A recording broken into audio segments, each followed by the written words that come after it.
আমাদের চারপাশের এই জগৎটা ঠিক কিভাবে চলে কখনো কি ভেবে দেখেছেন? যেমন ধরুন, একটা ফুটবলকে কিক করলে সেটা কেন উড়ে যায়, আবার একটা চলন্ত গাড়িতে ব্রেক কষলে কেনই বা সেটা থেমে যায়। এই সব প্রশ্নের পেছনেই কিন্তু রয়েছে স্যার আইজ্যাক নিউটনের দেওয়া মাত্র ৩টা সহজ কিন্তু অসাধারণ শক্তিশালী নিয়ম। চলুন আজকে আমরা এই মহাবিশ্বের অলিখিত নিয়মগুলোই একদম সহজ করে বুঝে নিই। আচ্ছা চলুন, একদম সহজ একটা প্রশ্ন দিয়ে শুরু করি। একটা জিনিস যখন স্থির থাকে তখন সেটা কেন স্থিরই থেকে যায়? ভাবুন তো, টেবিলের উপর রাখা একটা বই কি নিজে নিজে চলতে শুরু করে? করে না। কিন্তু কেন? এই খুব সাধারণ দেখতে প্রশ্নটার উত্তরই আমাদের নিউটনের প্রথম সূত্রে নিয়ে যাবে। তো নিউটনের প্রথম সূত্রটা হল জড়তার সূত্র বা দ্য ল অফ ইনার্শিয়া। এটাকে বলা যেতে পারে মহাবিশ্বের একটা ডিফল্ট সেটিংয়ের মতো। মানে কি? মানে হলো প্রত্যেকটা বস্তুই তার যে অবস্থা সেই অবস্থাতেই থাকতে চায়। সোজা কথায় ওরা যা করছে ঠিক তাই করে যেতে ভালোবাসে। মানে সূত্রটা আসলে যা বলছে তা হলো, বাইরে থেকে যদি কোনো বল বা ধাক্কা না দেওয়া হয় তাহলে একটা স্থির বস্তু আজীবন স্থিরই থাকবে, আর একটা গতিশীল বস্তুও ঠিক একই গতিতে একই দিকে চলতে থাকবে। এটাই হলো জড়তা। কোনো কিছুই নিজে থেকে তার অবস্থা বদলাতে চায় না। তাহলে ব্যাপারটা কি দাঁড়ালো? খুব সহজ। একটা ফুটবলকে যদি ধাক্কা না দেওয়া হয়, ওটা কিন্তু নিজে থেকে এক চুলও নড়বে না। তার মানে কোনো বস্তুর অবস্থার যদি পরিবর্তন ঘটাতে হয়, তাহলে বাইরে থেকে আমাদের কিছু একটা করতেই হবে। একটা শক্তি বা বল প্রয়োগ করতেই হবে।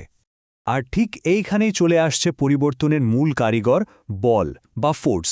কোনো বস্তুর জড়তাকে ভাঙতে মানে তার স্থির বা গতিশীল অবস্থার পরিবর্তন করতে যা দরকার সেটাই হলো বল। নিউটনের দ্বিতীয় সূত্র আমাদের ঠিক এটাই বলে যে এই বলটা আসলে কিভাবে কাজ করে। দ্বিতীয় সূত্রটা বলছে, যখনই কোনো বস্তুর উপর বল প্রয়োগ করা হয় সেটার গতি বাড়তে শুরু করে। এই গতি বাড়ার হারকেই আমরা বলি ত্বরণ বা অ্যাক্সেলারেশন। আর মজার ব্যাপার হলো, কতটা বল প্রয়োগ করা হলো সেটা বের করাও কিন্তু খুবই সোজা। বস্তুটার ভর আর তার ত্বরণকে গুণ করে দিলেই হবে। চলুন এটাকে আরও সহজ করে ভাবি।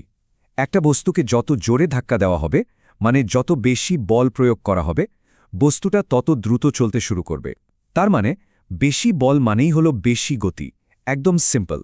আর এই পুরো ধারণাটাকে পদার্থবিজ্ঞানের সবচেয়ে বিখ্যাত একটা সমীকরণে প্রকাশ করা হয়, আর সেটা হলো F=ma। ভাবা যায়, এই ছোট্ট একটা সমীকরণই ব্যাখ্যা করে দেয় যে বল, ভর আর গতি কিভাবে একে অপরের সাথে সম্পর্কিত। এই সমীকরণের প্রত্যেকটা অংশ কিন্তু খুবই সহজ। এখানে এফ হল প্রযুক্ত বল বা ফোর্স, এম হল বস্তুটার ভর বা মাস, মানে ওটা কতটা ভারী, আর এ হল ত্বরণ বা অ্যাক্সেলারেশন, মানে কি হারে বস্তুটার গতি বাড়ছে। শুধু এই 3টে জিনিস জানলে গতির পুরো হিসাবটা কষে ফেলা যায়। বেশ, আমরা তো জানলাম যে বল প্রয়োগ করলে বস্তুর অবস্থার পরিবর্তন হয়, কিন্তু এখানে একটা ব্যাপার আছে, একটা অনিবার্য ফলাফল।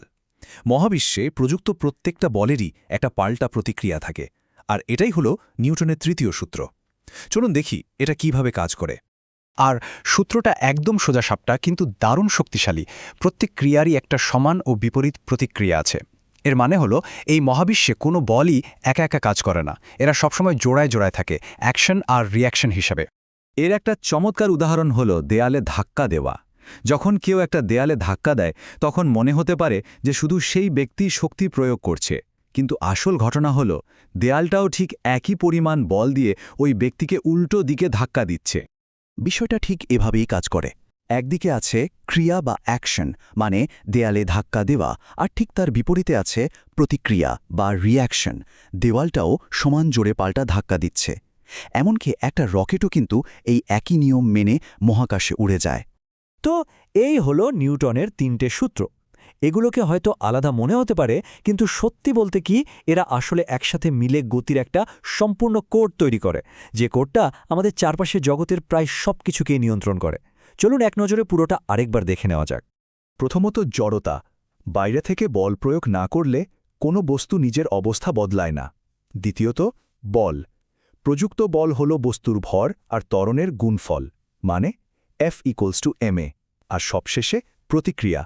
প্রত্যেক ক্রিয়ারই একটা সমান আর বিপরীত প্রতিক্রিয়া থাকে। এই 3টি নিয়মই হল আমাদের এই যান্ত্রিক মহাবিশ্বের মূল ভিত্তি। এই নিয়মগুলো আমাদের দৈনন্দিন জীবন থেকে শুরু করে গ্রহ নক্ষত্রের গতি পর্যন্ত প্রায় সবকিছুই কি দারুণ নিখুঁতভাবে ব্যাখ্যা করে দেয়? কিন্তু প্রশ্নটা হলো, মহাবিশ্বের সব জায়গায়, এমনকি পরমাণুর অতি ক্ষুদ্র জগতেও কি এই 3টি নিয়ম একইভাবে কাজ করে? এই প্রশ্নটাই কিন্তু আমাদের পদার্থবিজ্ঞানের আরও অনেক গভীর একটা জগতে নিয়ে যায়।